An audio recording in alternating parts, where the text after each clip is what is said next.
نیست کہ از پردہ بروں آید راز، لیکن یہ کہ یہ جان لیجئے کہ یہ جو کچھ بھی ہمارے ساتھ ہو رہا ہے اس میں ایک تو وہ ہمارا جرم، ہم نے اس علم کا دروازہ بند کیا، اپنے تصورات کو محدود کیا، دین کو مذہب بنایا، علم کو صرف علم دین تک محدود کیا، اس کو ہم نے گویا کہ سیکولر علم قرار دے کر اپنے دینی تصورات سے خارج کیا۔ یہ ہماری غلطی، اور اس سے بڑا جرم یہ کہ اس آسمانی ہدایت کے بھی ہم کسٹوڈین تھے پہنچانے کے لیے، اور ہم نے یہ کہ خود اس کو پیٹھ دکھائی، خود اس کو اپنا امام نہیں بنایا، خود اس کو اپنا رہنما نہیں بنایا، اور دوسروں تک پہنچانے کا تو کوئی سروکار ہی نہیں، سوال ہی نہیں۔ اس اگر ڈائگنوسس درست ہے تو اب اس کا حل کیا ہے؟ پہلے تو یہ کہ اپنی ذمہ داری کو ہم پہچانیں۔ ظاہر بات ہے کہ ذمہ داری جتنا بڑا رتبہ ہے اس کی اتنی ہی بڑی ذمہ داری ہے، اور اگر وہ پہلو تو ہی کرے تو اتنی ہی سخت سزا کا مستوجب ہوتا ہے۔ کمتر درجے کی ذمہ داری ہے، کوتاہی بھی ہو گئی ہے تو کمتر درجے کی سزا کفایت کر جائے گی۔ رتبہ بڑا ہے، جن کے رتبے ہیں بڑے ان کی سوا مشکل ہے، جن کا رتبہ ہے سوا ان کی سوا مشکل ہے۔ تو ہم کسٹوڈین ہیں اس ڈیوائن میسج کے، گائیڈنس کے، رحمت للعالمین کی رحمت للعالمینی صلی اللہ علیہ وسلم، اس کے امین ہم ہیں۔ لہذا پہلا کام تو یہ ہے ہمارے سامنے کہ اس علم کے اندر، جس کے لیے میں اب ایک لفظ استعمال کر رہا ہوں، اسلامائزیشن آف نالج، علم کو دوبارہ مسلمان کرو۔ یہ علم جو ہے، بڑی پیاری بات اقبال نے کہی تھی، عشق کی تیغ جگردار اڑا لی کس نے، علم کے ہاتھ میں خالی ہے میان ہے ساقی۔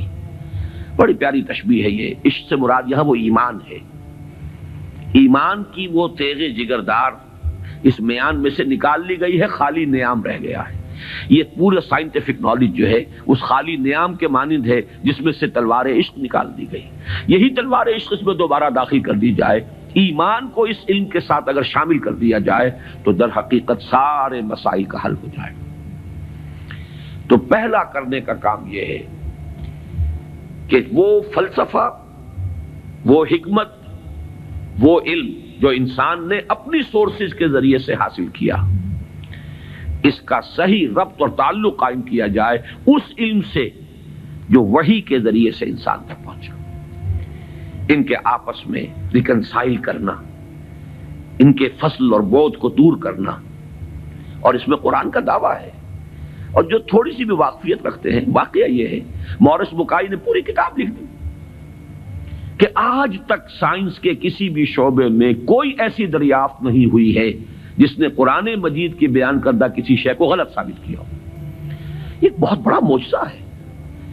جیسے قرآن کے اعجاز کا اس وقت سب سے بڑا مظہر کیا تھا کہ تمہارے ہاں بڑے سے بڑے فصیح اور بلیغ اور بڑے بڑے خطیب اور شاعر موجود ہیں، اس قرآن جیسا کلام موضوع کر کے لے آؤ۔ اگر تمہارا خیال ہے کہ یہ اللہ کا کلام نہیں، محمد کا اپنا کمپوزڈ کلام ہے، تو لے آؤ، فاتو بسورۃ من مثلہ۔ اور کوئی جھوٹ موٹ کو بھی کوئی جرت نہیں کر سکا، اتنی ان کے اندر کم سے کم شرافت تھی، کوئی جھوٹ موٹ کو بھی سامنے نہیں آیا کہ کہتا کہ یہ ہے، میں کلیم کرتا ہوں کہ یہ قرآن جیسا ہے۔ اسی طرح آج کا سب سے بڑا معجزہ یہ ہے کہ قرآن مجید 1400 برس قبل کی کتاب، اور آپ کے شاید علم میں ہوگا ٹورنٹو میں، کینیڈا میں، جو وہاں کی یونیورسٹی ہے، اس میں جو ایمبریولوجی کے جو سب سے بڑے ماہر ہیں، جن کی کہ ٹیکسٹ بک پوری دنیا میں چل رہی ہے ایمبریولوجی کی، علم جنین، حیران رہ گیا ہے وہ شخص کہ 1400 برس قبل، جبکہ ابھی مائکروسکوپ کا کوئی وجود نہیں تھا، اتنی کریکٹ ڈسکرپشن ایمبریولوجی کے سٹیجز، اس قدر صحیح اس کی جو ہے ڈسکرپشن، یہ ڈسکرپشن کہ بچہ جو ہے ماں کے پیٹ میں 3 جھلیوں کے اندر 3 دیواروں فی ظلمات ثلاث پرورش پاتا ہے۔ ابھی تو کوئی ڈسیکشن نہیں ہوئی تھی ہیومن باڈی کے، یہ جو فزیولوجی ہے اور اناٹومی بھی اس کا علم انسان کو نہیں تھا۔ یہ حقائق کیسے آئے؟ اسی لیے قرآن کہتا ہے، اس کا دعویٰ ہے سنوریہم آیاتنا فی الآفاق وفی انفسہم حتی یتبین لہم انہ الحق، قریب انہیں دکھائیں گے اپنی نشانیاں اور آیات، آفاق میں بھی، ان کے اپنے اندر، اپنے نفس میں بھی، یہاں تک کہ یہ بات بالکل ثابت ہو جائے گی کہ قرآن حق ہے۔ پہلے ہمیں اسے برنگ آؤٹ کرنا ہے، اس کو سامنے لانا ہے۔ پھر یہ کہ وہ حکمت اور فلسفہ، اور ادھر سے ایمان، جس کو کبھی مولانا روم نے کہا تھا چند خانی حکمت یونانیاں حکمت ایمانی آرا ہم بے خاں. کب تک یونانیوں کی حکمت پڑھتے رہو گے، اس کا فلسفہ پڑھتے رہو گے؟ کبھی قرآن کا فلسفہ، قرآن نے جو حکمت سکھائی ہے اسے بھی پڑھو. یہ ریویلڈ نالج ہے، یہ ریویلڈ وزڈم ہے، یہ ایکوائرڈ نالج ہے، یہ ایکوائرڈ وزڈم ہے. ان دونوں کے درمیان ربط قائم ہونا چاہیے، جو علم کلام کا موضوع رہا ہے ہمیشہ. آج ضرورت ہے ایک نئے علم کلام کی، اس لیے کہ وہ قدیم علم کلام جو تھا وہ اس فلسفے کے حوالے سے تھا جس کی بنیاد منطق تھی. آج جو علم کلام ہے وہ چاہیے جو سائنٹیفک ڈیٹا جو انسان نے کلیکٹ کیا ہے اس کے ساتھ صحیح ربط و تعلق قائم کرے قرآن مجید کا اور اس کی دی ہوئی تعلیمات کا. اس سے یہ ہے کہ یہ گیپ جو ہے وہ برج ہوگا اور اس کے اندر ایک توحید کا رنگ پیدا ہوگا بجائے سنویت کے، یہ علم اور یہ علم اور. ایک بڑی سادہ سی مثال میں آپ کو دے رہا ہوں. ایک بڑے نیک نوجوان تھے، یہ کوئی 10-15 سال پرانی بات بتا رہا ہوں. ایم ایس سی باٹنی انہوں نے کیا. ریلیجس ایکٹیوسٹ، بڑے میدان میں مذہب کے لیے بڑے جوش و خروش سے کام کرنے والے. میں نے ان سے پوچھا کہ آپ کا کیا خیال ہے ڈاروین کے نظریے کے بارے میں؟ کہنے لگے کفر ہے. میں نے تھوڑا سا پاز کیا، میں نے کہا ٹھیک ہے وہ کفر تو ہے، لیکن تم نے کیا ہے، وہ مجھ سے کافی چھوٹے ہیں عمر میں، میں نے کہا تم نے کیا ہے ایم ایس سی باٹنی، مجھے تو اس حوالے سے بتاؤ کہ جو اس بایولوجی کے فیلڈ میں اس کے لیے جو دلائل ہیں، جو اس کے لیے شہادتیں ہیں، جو اس کے لیے ثبوت دیے گئے ہیں، ان کے بارے میں کیا رائے ہے؟ تو بلیو می ان کا جواب یہ تھا وہ تو بہت کنونسنگ ہے. یہ ہے وہ سپلٹ پرسنالٹی. ایک شے جو بڑی کنونسنگ ہے، ایم ایس سی باٹنی کی ہے، اس میں جو کچھ پڑھا ہے اس کی روح سے وہ سمجھ رہے ہیں کہ ڈاروین کا نظریہ ارتقاء بڑا کنونسنگ، اس کے لیے مواد موجود ہے، دلائل ہیں، شواہد ہیں، لیکن ہے کفر. یہ سپلٹ پرسنالٹی، دماغ کے ایک گوشے میں ایک چیز ہے، دوسرے گوشے میں دوسری چیز ہے. یہ سپلٹ پرسنالٹیز دنیا میں کوئی کام نہیں کر سکتی. کمپوز پرسنالٹیز، ایک وحدت جس کو کہا ہے قرآن نے علی وجہ البصیرت قل ھذہ سبیلی ادعو الی اللہ علی بصیرۃ انا ومن اتبعنی. اے نبی کہہ دو یہ میرا راستہ ہے، میں اللہ کی طرف بلا رہا ہوں، تو اندھیرے میں ٹامک ٹوئیاں نہیں مار رہا ہوں. علی وجہ البصیرت، نہ صرف میں بلکہ میرے ساتھی جو میرا اتباع کر رہے ہیں وہ بھی دونوں آنکھوں سے راستہ دیکھ کر چل رہے ہیں اور بلا رہے ہیں اگر اس راستے کی طرف تو علی وجہ البصیرت بلا رہے ہیں. پہلا تو یہ پرابلم ہے ہمارا اور یہ بہت بڑا چیلنج ہے.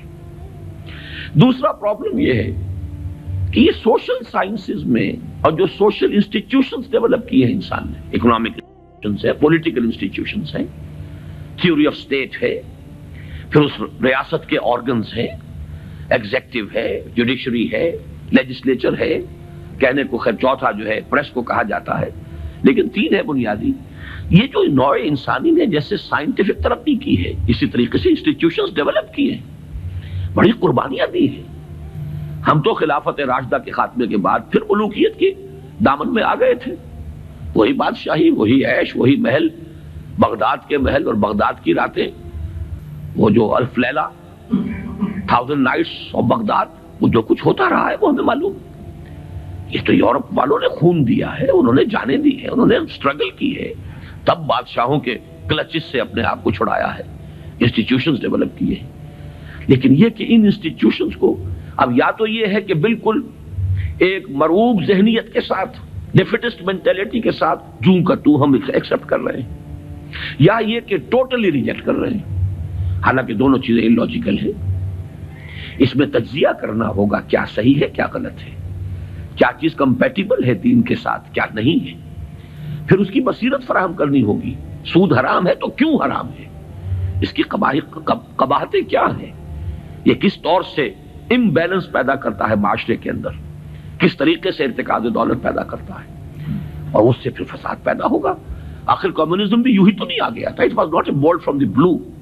یہ ریئیکشن تھا کیپٹلزم کا، اور اگر کیپٹلزم اور ننگا کیپٹلزم جاری رہا تو پھر کسی اور ریئیکشن کو وہ جنم دے گا. اسی کی کوکھ سے کوئی اور اینٹی تھیسس وجود میں آ جائے گا.